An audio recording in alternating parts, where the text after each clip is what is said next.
আসসালামু আলাইকুম। আমি রেবেকা সুলতান আপনাদের স্বাগত জানাচ্ছি আমার চ্যানেল AM লাইফস্টাইল ব্লগারে। আমি আছি আপনাদের সঙ্গে রাজশাহী থেকে। কেমন আছেন আপনারা সবাই? আলহামদুলিল্লাহ, আপনাদের দোয়ায় আমরা সবাই ভালো আছি।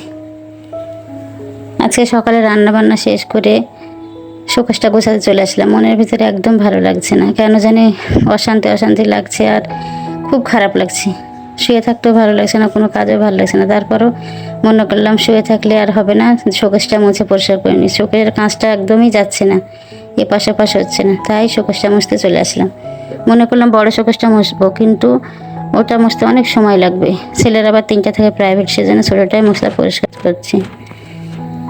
মনের ভিতরে অশান্তির কারণই হচ্ছে সন্ধ্যাবেলা আপনার ভাইয়া 6টা বাজে, তারপর অফিস থেকে আসছে না। তারপরে 7:30টার দিকে অফিস থেকে আসছে, দেখছি যে গাড়ি থেকে পড়ে গেছে, স্লিপ করে পড়েছে। প্রচুর বৃষ্টি হচ্ছে, তারপরে হাতে পায়ে তো অনেক ব্যথা পেয়েছে, হাতের অনেকগুলো চামড়া উঠে গেছে, অ্যাক্সিডেন্ট করে চলে আসছে। কারোর সাথে অ্যাক্সিডেন্ট হয়নি, শুধু মোটরসাইকেলতে স্লিপ করে পড়ে গেছে। সেজন্য মনের ভিতরে একদমই ভালো লাগছিল না। কি করব, শোকেসের সব জিনিসগুলো দেখেন বের করে নিয়েছে, কত ধুলাবালি। সবগুলো মুছে পরিষ্কার করে নিয়েছি, কাগজগুলো পরিষ্কার করে নিয়ে আবার রেখে দেব।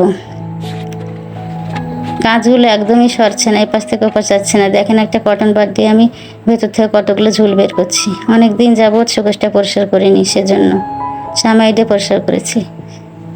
এটা আমি পরিষ্কার করে নিচ্ছি।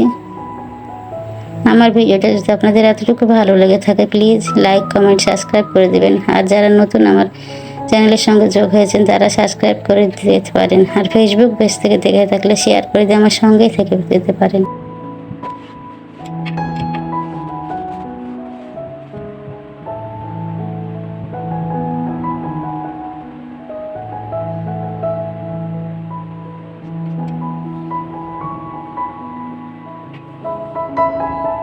থাল বাসনগুলো ধুয়ে উপর দিয়ে দিয়েছি।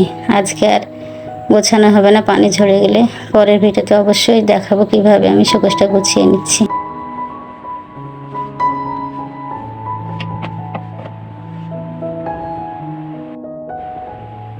একটু সবগুলোই তুলে নিব, দিয়ে পরিষ্কার করে নিচ্ছি।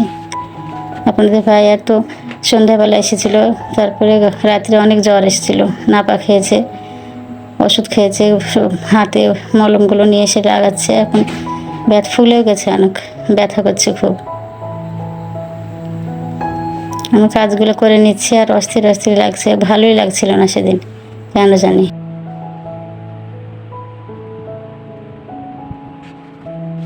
সব কাজগুলো তুলে পরিষ্কার করে নিচ্ছি। এত ধুলা সামাই দিয়ে করেছিলাম, আর করা হয়নি। কখন করব বলেন, বাচ্চাকে নিয়ে সারাদিন দৌড়াদৌড়ি, তারপরে রান্না বান্না কাজকাম সংসারে তো আছে, সেজন্য এগুলো পরিষ্কার করা হয় না সবসময়। যখন যেটা বের করি তখন সেটা ধুয়ে রেখে দিই, সম্পূর্ণ ডিপ ক্লিন করা হয় না। আসসালামু আলাইকুম।